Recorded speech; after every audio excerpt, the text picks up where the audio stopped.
सांसद ने मजाक बना के रख दिया है, जवाब नहीं देंगे।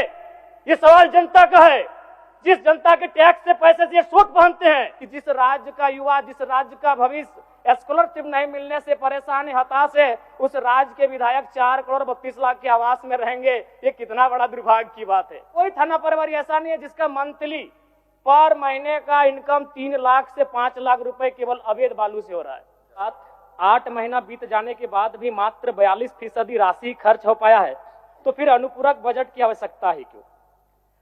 और कहीं ऐसा सच तो नहीं कि सरकार का खजाना खाली है? और यदि सरकार का खजाना खाली है तो सरकार राजस्व प्राप्त करने के लिए क्या कर रही है?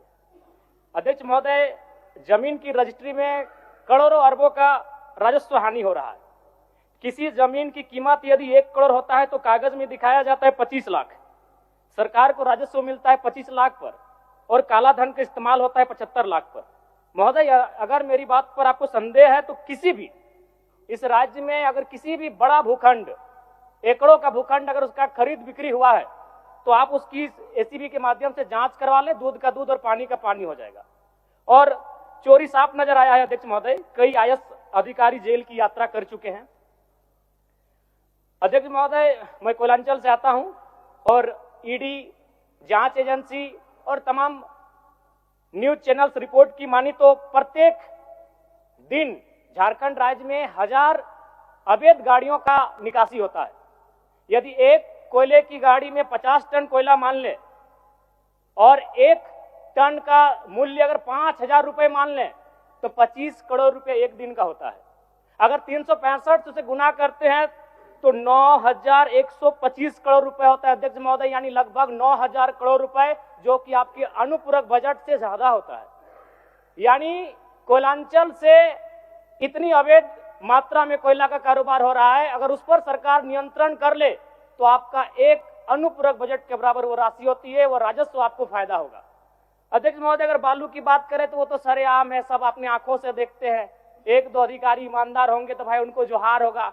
बाकी अगर कोई भी बालू ट्रैक्टर, विशेषकर ट्रैक्टर से बालू की ढुलाई होती है तो हमें लगता है एक बालू गाड़ी 3-4 थाना क्षेत्रों से पार होता है और कोई थाना प्रभारी ऐसा नहीं है जिसका मंथली पर महीने का इनकम 3 लाख से 5 लाख रुपए केवल अवैध बालू से हो रहा है। अतः सरकार को, मैं मानता हूं कि सरकार का खजाना खाली है, तो अगर खाली है तो इस प्रकार अगर लूट की छूट होगी, जो सरकार के खजाना में आना चाहिए था वो थाना प्रभारी के जेब में जाएगा, पदाधिकारियों की जेब में जाएगा। तो इसी प्रकार हम लोग छात्रों से कलेक्शन करेंगे अध्यक्ष महोदय। अब इसको भी झूठ मत कहिएगा, अखबार में दिया था कि जैक ने 35% 10th और इंटर का शुल्क बढ़ाया। मैट्रिक का शुल्क था 980, शुल्क कर दिया गया 1180।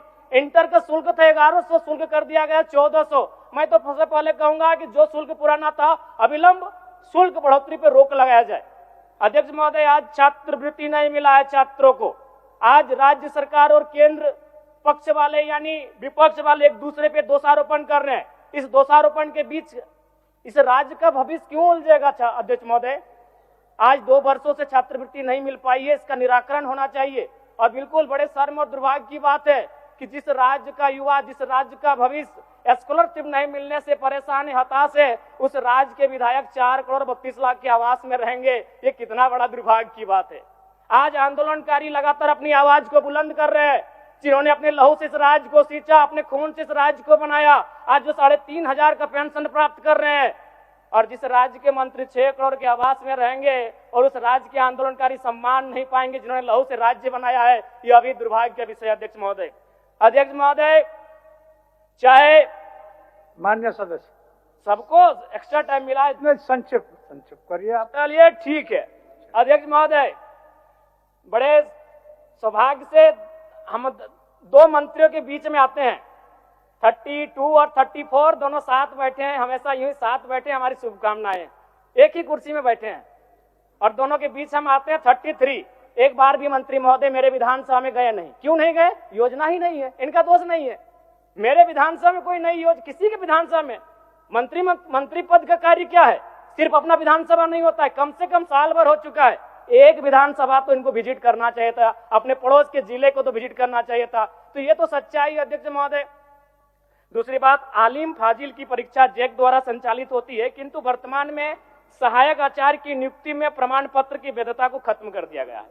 और सबसे महत्वपूर्ण बात अध्यक्ष महोदय, जैसा कि अखबार के माध्यम से हम सभी ने पढ़ा कि विभाग सवालों का उत्तर नहीं दे रहा है।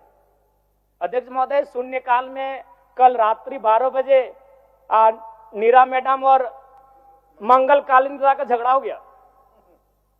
एक दिन राजा साहब और हमारी गाड़ी का टक्कर हो जाता, इतना रफ्तार में आए, बोले कि राजा साहब को तो शून्यकाल डालने नहीं देंगे, इनसे पहले हम जाएंगे। अध्यक्ष महोदय, ये कोई मजाक नहीं कह रहे, 12 बजे रात को आते हैं शून्यकाल डालने के लिए और अफसर ने मजाक बना के रख दिया है, जवाब नहीं देंगे।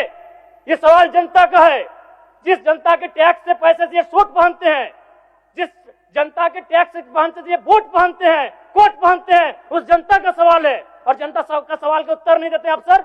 जो ईमानदार है उनको यहां से जोहार है, लेकिन जिन्होंने जब अपनी जिम्मेदारी का निर्वहन नहीं किया है उन पर कार्रवाई करिए। अध्यक्ष महोदय, 12 बजे रात को हम लोग सवाल डालते हैं। चलिए।